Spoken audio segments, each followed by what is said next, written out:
Well, hello everybody. Ted Simpson here, certified Bob Ross instructor, and we're going to do something crazy here today. So, we are doing a nice big old supermoon of some sort. I took, my little circle template here and some vinyl sticker stuff, like shelf paper, comes on a roll. And I paint the whole canvas black with the black gesso. The acrylic paint dries in about a half an hour. And peel this away. And look at this, we got ourselves our little moon template. Now, I'm not sure if you can see on this video, but I had a problem with this stuff sticking.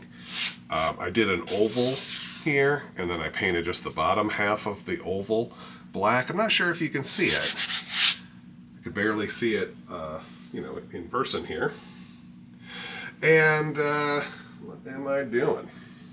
So I'm just repurposing it. I was able to find my little spot there, put our moon, and now what I'm going to do is I'm taking a little bit of this black gesso. See that? Just a little bit. And you can use a plastic plate. For some reason I'm using the bottom end of a cup. And I'm going to take a little scrunched up bit of paper towel. That's not very much at all, but I'm just dipping a little bit of the paper towel in the black gesso. And then maybe we'll have all sorts of cracks and crevices in our moon. All those little pits and dark bits that we often see in a full moon. When it's a clear night, you can see all sorts of features on that moon. It's not just plain old white. So, a lot of this is going to get covered up, at least in my scene here. Yours doesn't have to get covered up with color, but mine's gonna. So you can put this however you like. Maybe it's a little bit brighter on one side where we wouldn't see that contrast, those deep crevices and whatnot. So just to vary things up, I leave some of it light, some of it has darker bits, and I kind of create almost a little bit of a crescent shape where it's a little darker over here. I don't know. Something like that. Now, you can toss that out. Only got some on my fingers, but we don't really need that anymore, and we're going to let this dry for a few minutes. While we're waiting it to dry, well, I can show off my new singing skills. Just kidding. I will take the time here and get into a very, very little bit of the liquid clear. You can see the liquid clear is very viscous. It's like honey. So I'm using my big old 2-inch brush here and just working some of that in. Put a thin, even coat across the whole canvas here, except the moon. Not doing the moon. We're going to wait for that to dry. So, what better thing to do than cover the rest of the canvas with this liquid clear. Get it as close to the moon as you can, picking up some of that clear and bringing it to those dry areas there. Now I could, of course, keep dipping my brush and getting more and more of that liquid clear to make it a little easier for me to get this, but I'd rather not sit there and have to waste it and wipe it all away. So I pick some up on an area that I've done. I come up here, I find that angle and just sort of scrub it in there as close up to the moon as I can get reasonably without going over. Because that gesso is still wet right there and you don't want to smear it. Trust me, you don't want to smear it.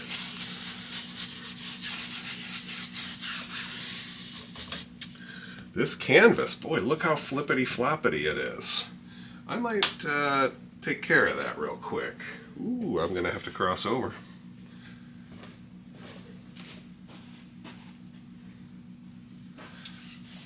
What I'm going to do is I'm going to just quickly remove this canvas, turn it over, give it a light spritz. Let me get it misty. Just a light mist with some plain old water. Put it right back up there.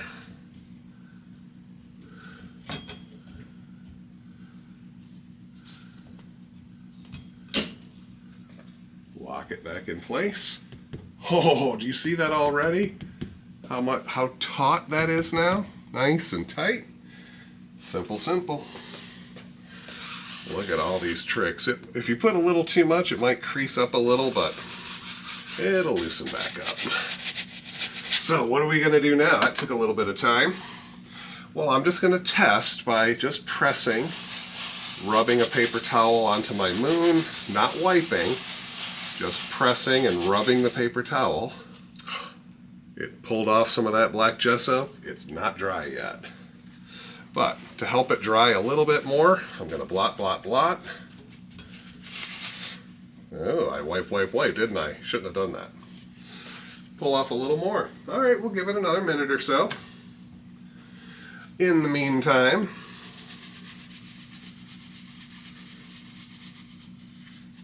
I'm going to come in here with a bit of Prussian blue. I'm going to gently pull some color away from that pile and then work it across the width of the brush. See that? And before I do too much else, let's just double check. Wipe the excess liquid clear off the black part here. Giving it a quick once over. There we go. Now I'm going to apply some of this Prussian blue down here. Work my way up a little bit. And then I load my brush again. That little bit of paint spreads a lot more than you think. There I go. Those two brush loads, I've got more than a third done already, almost halfway done there. So let's put some color up here, working towards that moon, but try to stop before going over it. And this methodical application of our undercolor allows us to put on all this interesting background shade, background value, in a controlled way, you know, putting some on here, working it through, and then moving on. Don't need to overwork this. If there's one thing I've learned in this, going on 10 years painting this way, you don't need to fool with it too much. Okay, a lot of times you'll want to keep messing with it, and next thing you know, you've got too much or not enough because you wiped that undercolor away by overworking it. Get some on there. If you're ever concerned, find a spot that's bugging you. Touch your finger to it. Your finger comes away with color. You don't need to go over it anymore. I know the tendency is just to keep fiddling, but you got to resist those temptations. So I'm going to just stop for a moment, scrub out the excess paint in my brush, then I'll clean it.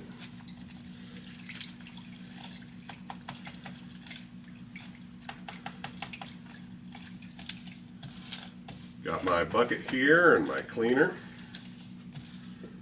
And here comes my beater bucket. Got extra canvas. I got this stuff laying everywhere today.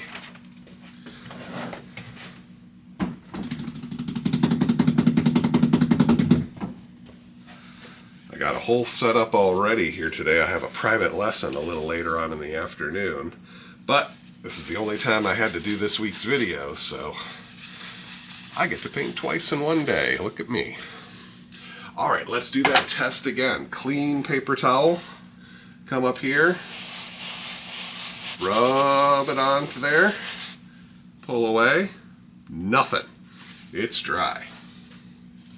So, just for ease here, I'm going to use a little 1-inch brush, a drop of that liquid clear, and I'm just going to paint that moon super quick. Little circle scrubs, working my way to the outer edge. I might pick up a little bit of blue, I'm not sure if you can see it, but there's a little bit of blue I picked up from the edge there. Now watch this, I just made kind of like a ring around the outside and then bring it in.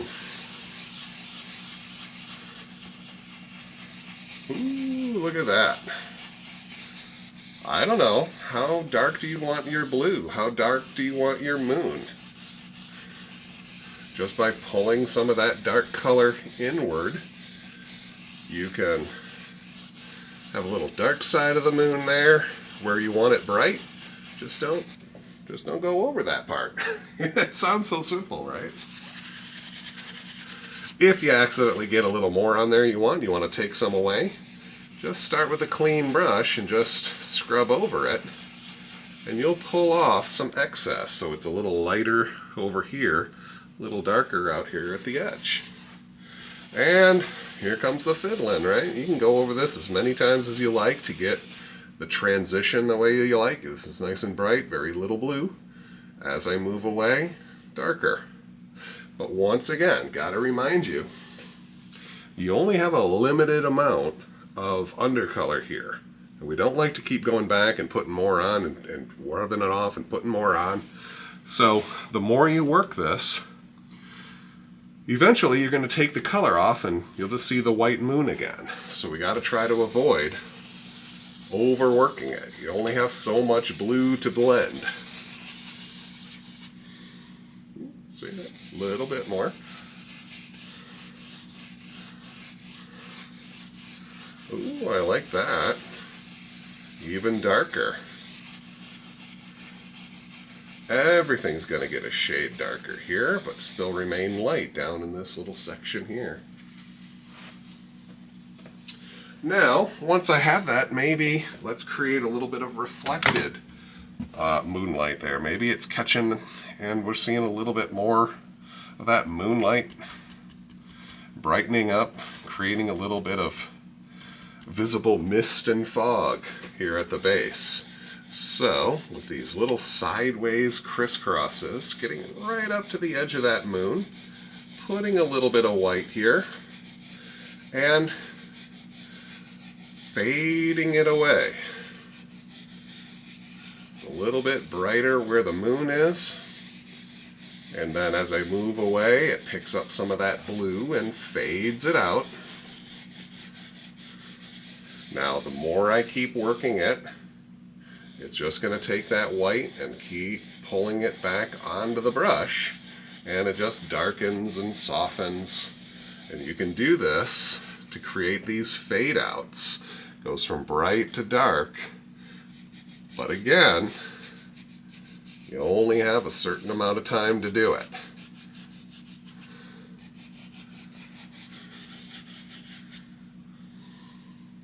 Now, you could give yourself more time by putting a little more white there, but again, the more you work it and you're taking that blue away, this will get really, really bright really fast. And if you blend that away, well, you're just going to start seeing the black of the canvas. Something like that. That's just an interesting little scene there. Maybe, with just a hint of liquid clear, I'm going to try this with the 1-inch brush. Liquid clear, and I'm going to thin it down, thin the white down, just a little bit of the titanium white, tapping a little bit of clear I put into my brush, It may darken a little bit. Not a big deal. And let's try making a couple thousand stars here. I'm just going to flick my brush. Ooh. It worked, but they're very, very, very small. Let's try this again. It's easier to do this with the fan brush. I think I just needed a little more paint in my brush here. So liquid clear, thin down your titanium white. Gotta get a little more aggressive.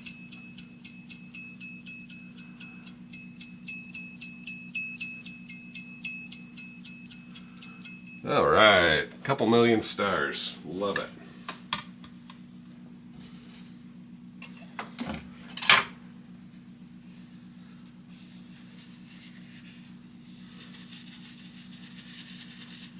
I'm going to wipe some of that excess paint out of my brush and all that liquid clear as well. Give my brush a quick little soak in the paint thinner. Get it all nice and clean. Okay, what is next? I say we take a little bit of Van Dyke Brown.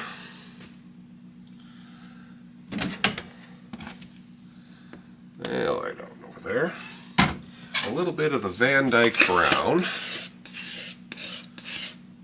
and Prussian Blue. And let's mix those colors together. It's just going to make an even darker color.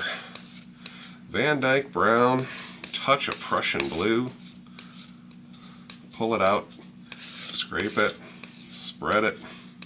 There we go. Cut off our little roll of paint, and I think I see, should we see a little mountain in here? Maybe.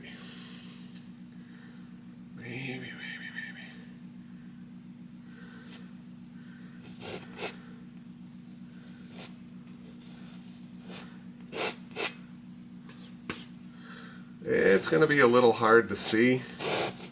I can see the border here. Hopefully you can see it as it comes down a little bit over the moon. Just trying to make an interesting, there it is, interesting little outer border here. A little shape of our mountain is just getting kind of not even sketched in, just kind of laid in, and see what happens. Now, let's change this peak a little bit. Bring it down a little bit. Just scraping off the excess paint, pushing it on, scraping it off, just to put a little color in there, in the middle. Not very much.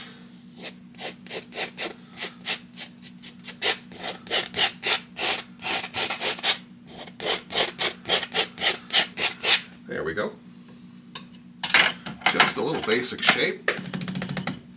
My handy dandy 1-inch brush. I'm going to spread out that color.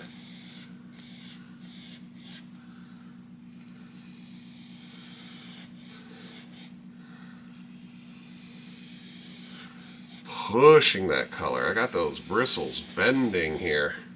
Pulling that color down and wiping some of it away. Gotta have a little go in the opposite direction as well. I want this to look three-dimensional here. So we pull some down. Make sure that each peak has a little shadow hanging out there.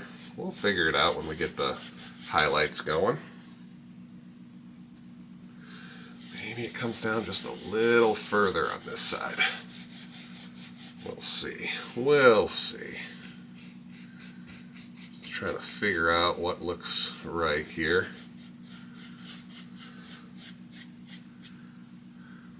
I like it. All right. Now I want to get rid of some of that thinned titanium white I was working with. I don't want that to impede. So I want to take just the hintiest of hints of the brown here, just to make this white a little off-white. It'll still be nice and bright. Just that little sense of beige. Just a little. Now I'm going to step on this magnet if I don't pick it up.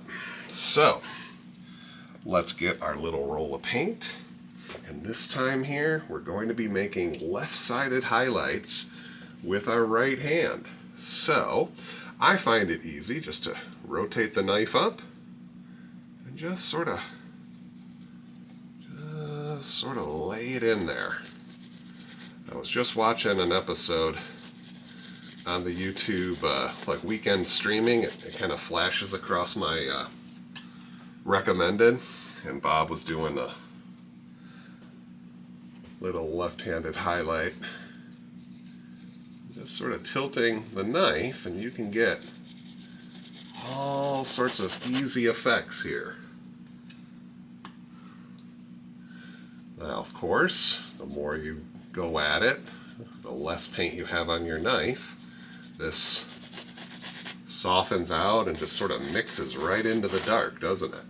Use that. Use that to your advantage. I can turn some of this bottom mountain snow here, just turn it right into all this dull shadow, a little bit of fog if you want to think of it like that.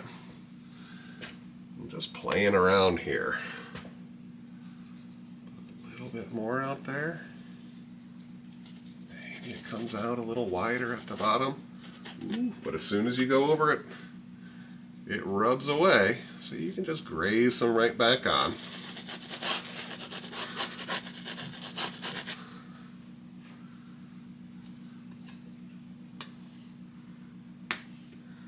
Getting on these little rolls of paint.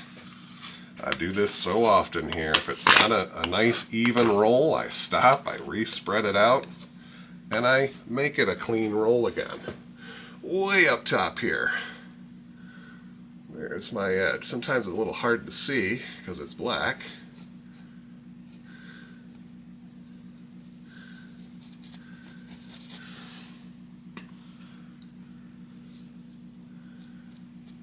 Find the angle that works for you. And just let it skim and graze. Now, it gives you an opportunity here to play around, make this color again, and do your best attempt at color matching. Don't want it distinctly different, hopefully. Something very similar to what you had before. So when you put it on, it's just a continuation of highlights going on here, and you're not just changing the whole thing. Just be ready for that.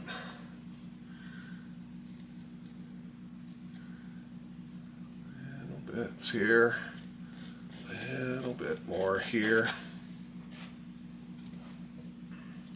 I say before we do too much else, we're going to need some shadow. But let me first define a whole new peak right here. No, didn't even plan on it. There we go. So let's take some of that white and a little bit more of the Prussian blue. I may have had a touch of brown in my knife as well. I don't know. Just trying to find this cool color. Maybe a little bit of the background color to dull things out a little bit. Little blue streaks, little brown streaks. See that? It's all good. It's there to be different. It's there to make interesting variation.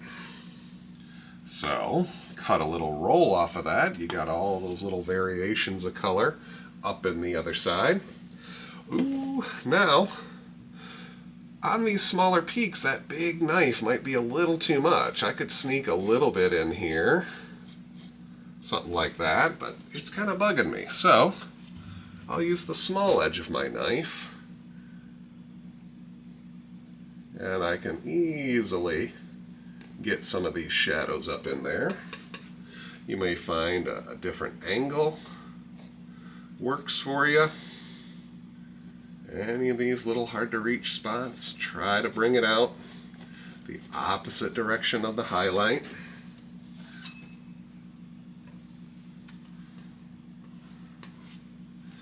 Now, I think I need it just a little bit darker. So, take a little more paint. Just need a little more volume there. Pull some of this out again. Now, ooh, now I got lots to work with.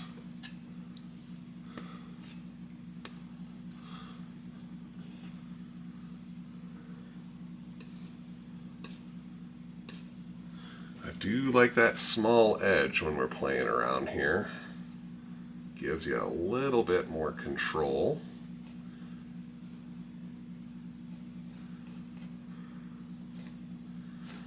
And I've said this a number of times in my classes.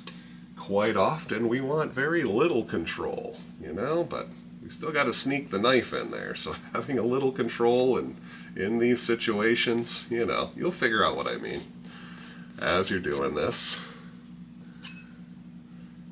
I'm going to go back to my highlight. There's something in here. I don't know what it is, but it looks kind of weird. Just want to go over with the highlight. It looks like I might have scraped it with the easel or something.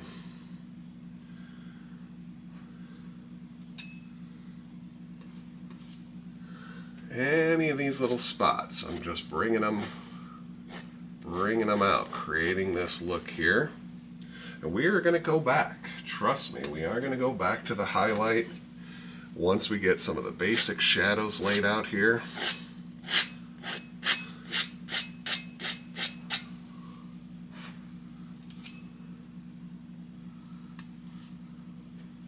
Let's try that right now. Let's extend this highlight a little bit. See, when I do this here, it covers up a little bit of the shadow that we were working, and that's okay. Just defining a different little peak or an extension of that peak. And we'll come back and we'll add some more shadow there. But it gives us, I don't know what to call this, a little plate-like extension. You know, just this little ridge line. Kind of looks like these tectonic plates. Come up here. Let's bring some more down.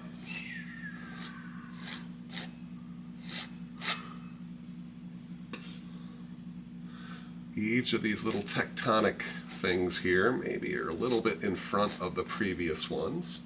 So I work from the ones that are furthest away. Bring them in the front of the previous ones. There we go.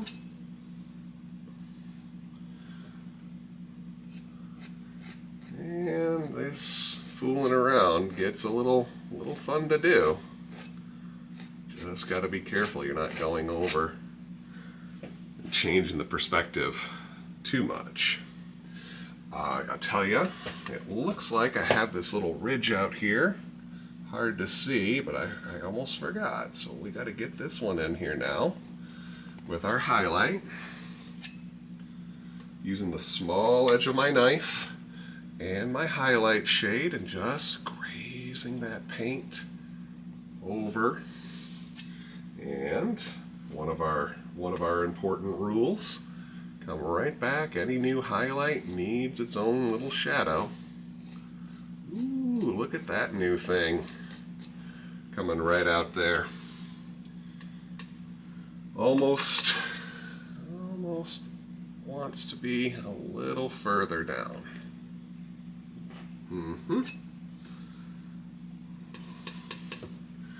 Come in here. That new bottom one I just put on needs a little shadow.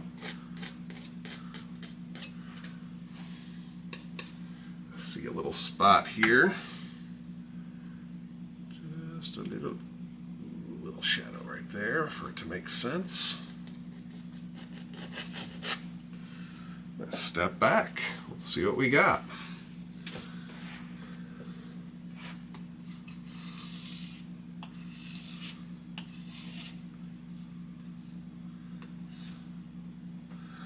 I say, let's extend this one down a little bit more.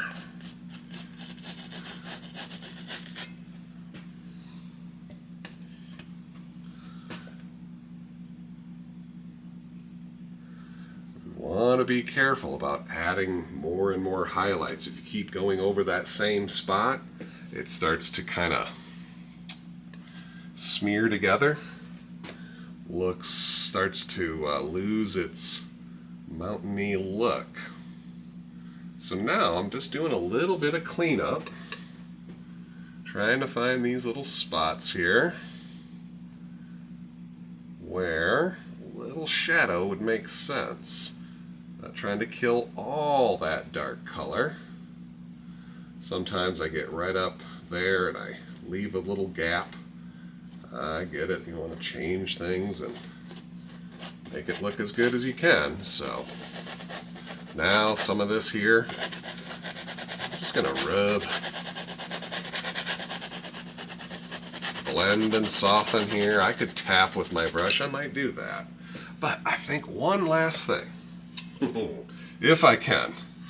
I got a little bit of the pure titanium white, uncontaminated here.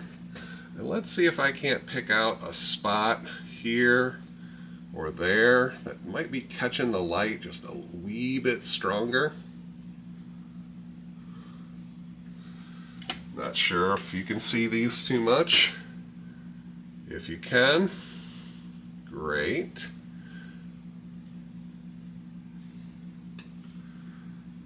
If all of them have the bright highlight on there, then we kind of lose the effect. So just a couple of spots there make you wonder if they're really there or not. Maybe invites a little bit more close-up viewing. And a little more shadow snuck right in there. That was fun. That looked nice. What I liked best about it here is, do you see how this peak looks further away? This one's a little lower. This one's a little lower.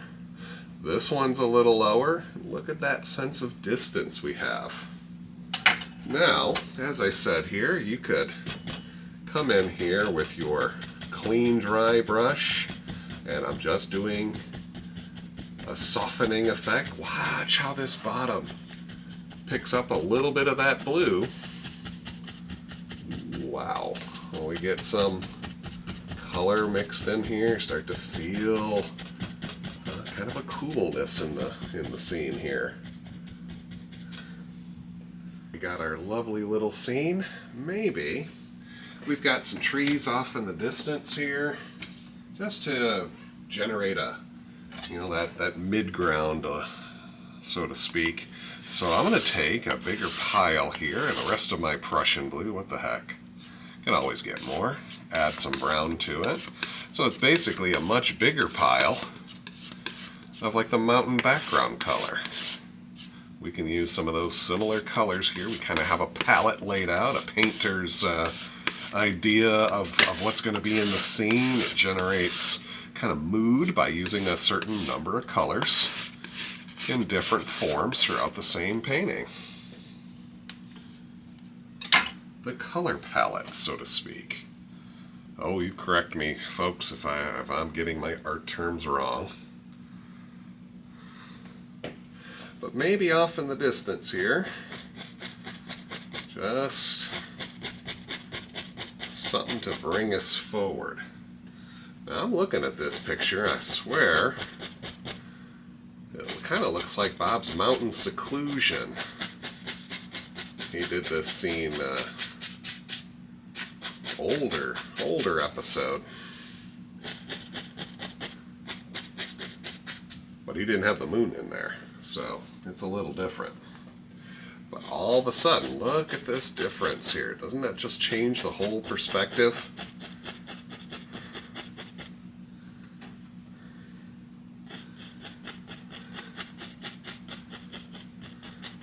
I think it's interesting that the mountain looks like it's coming closer and closer and closer and closer, but these trees do the opposite.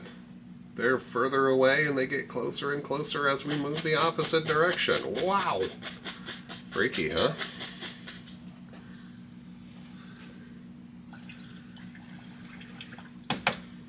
Wipe some of that excess blue out of my brush. I'm going to come in here and just a little bit of the titanium white. If it's a slightly off-white, it's fine. See? It's slightly off-white. Who cares? And I'm just going to lift up here and there. A little sense of trunks in here. I don't know. If they're too strong, you just wipe them away. See, already I changed it. Bob put a bunch of mist in between the mountains and the trees, but don't need it. That's what makes mine different from his episode, maybe. That and the giant moon. But let's go ahead and figure out here where this snow begins. Not worried about it too much here. Getting some of that color off. Pushing it in. With all that undercolor here, it dulls out pretty quick, which makes sense, because it's night.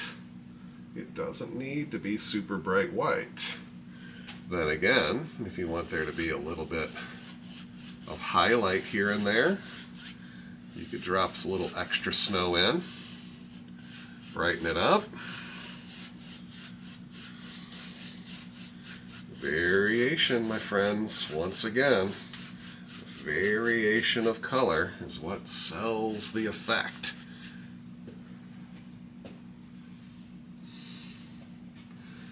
Wherever you think that moonlight might catch a little brighter, push a little more color on, set it into the scene, and be done with it. Now, a little bit of paint in my brush. Maybe there's a water feature here.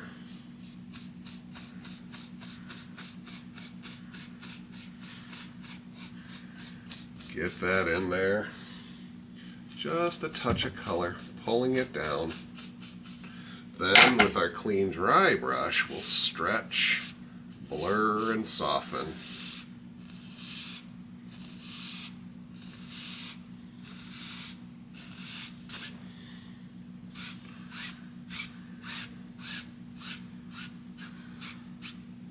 There we go. Now I'm going to try that again. I'm going to show you a little trick here. I'm going to bring that forward here to just gotta cover that gap. I made my reflection a little too low, didn't I? Saw a gap between the land and the water. So if I just bring my snow down a little bit, then I can use my brush and just chop off the land and just turn it right into reflection. See how that creates a little easier line to see? But just the tiniest of lines on your knife. We're talking just thread. And I'm going to chop in here, slice sideways here, and create a little water line right where the river runs. There we go.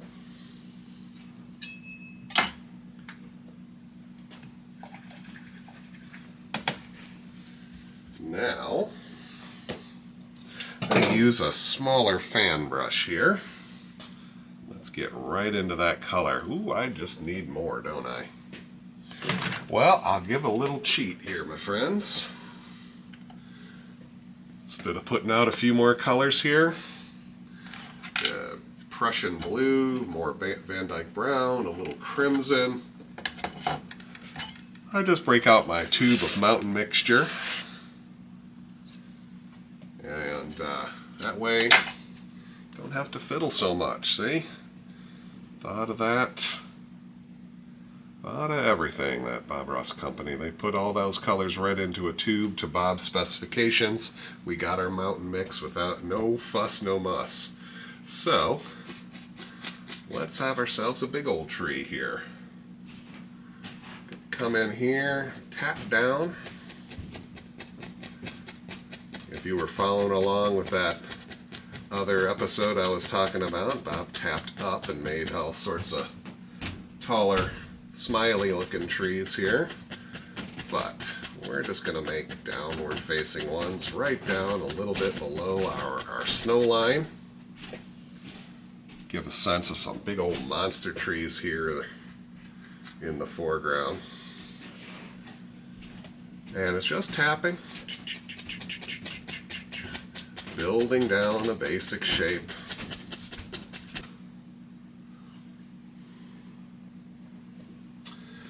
And with a little bit, I'm just going to use liquid clear, since I don't like to use both base coats or both liquid clear and liquid white in my classes here. So, since I'm making this painting for a prospective class, I just do it that same way. I do prep the painting, and then I can teach the painting. So if I didn't use liquid white, now I don't have to use liquid white when I do the class. So, a little bit of this bright highlight, tapping in. Boy, that is bright, isn't it? This would be a great time to use a little bit of cool phthalo blue in your highlight. You want to make it a little colder. But maybe it just snowed, and while we can see some brighter highlights on the trees, the snow down here is a little bit off in the shade, so it wouldn't be as bright. That's what I think happened in my world.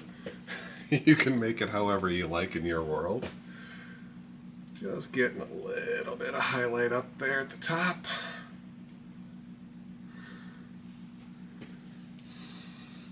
And while I have a little bit of this, if I got the right color there, if it's a little brighter, you could sneak some extra highlight here if you're feeling it. Maybe just a touch here, maybe a touch back there. And when I graze over it with my 1-inch, it softens and blurs and sets it into the scene, giving a little indication of a highlight. Maybe a little deeper shadow under these trees. I just pull the bottom to create that shadow in there.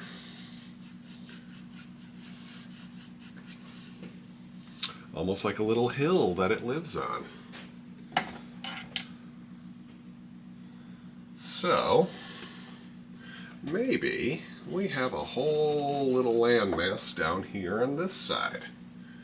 So let's make that just building a couple of trees right down here. Go a little further. Make it look a little closer.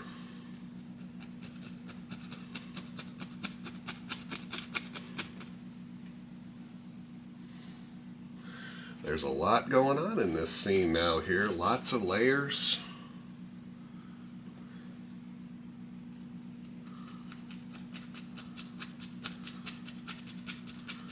Big old tree. And I swap back to my highlight fan brush.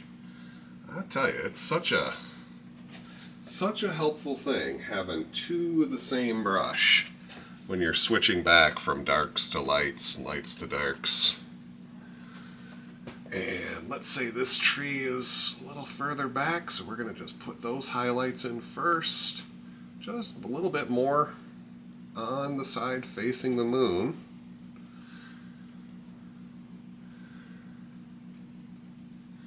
Then when I make this one here, center tree in front, I can overlap some of that tree I didn't highlight. Give a sense of overlapping effect to these trees. Now this tree is in front of all of them, so it's going to be seen overlapping some of the highlights, the tree next to it. And while I have that brush right there,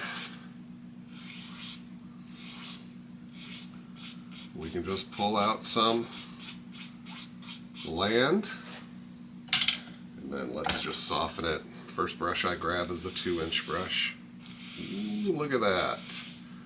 Cool shadows. And once again, we change the angles here. Isn't that cool? Just like that, we've got ourselves a finished painting. Wow! I didn't know what I was going to do there. Just kind of turned out right. So I'm going to take my liner brush here, a little dark color, and let's just sign this one right down here in the bottom. 25. I don't like making that 5 all year long. That's going to bug me. There's a nice, simple, wintry scene with just a few colors. I hope you enjoy it. I'll see you in the next video. Take care, my friends.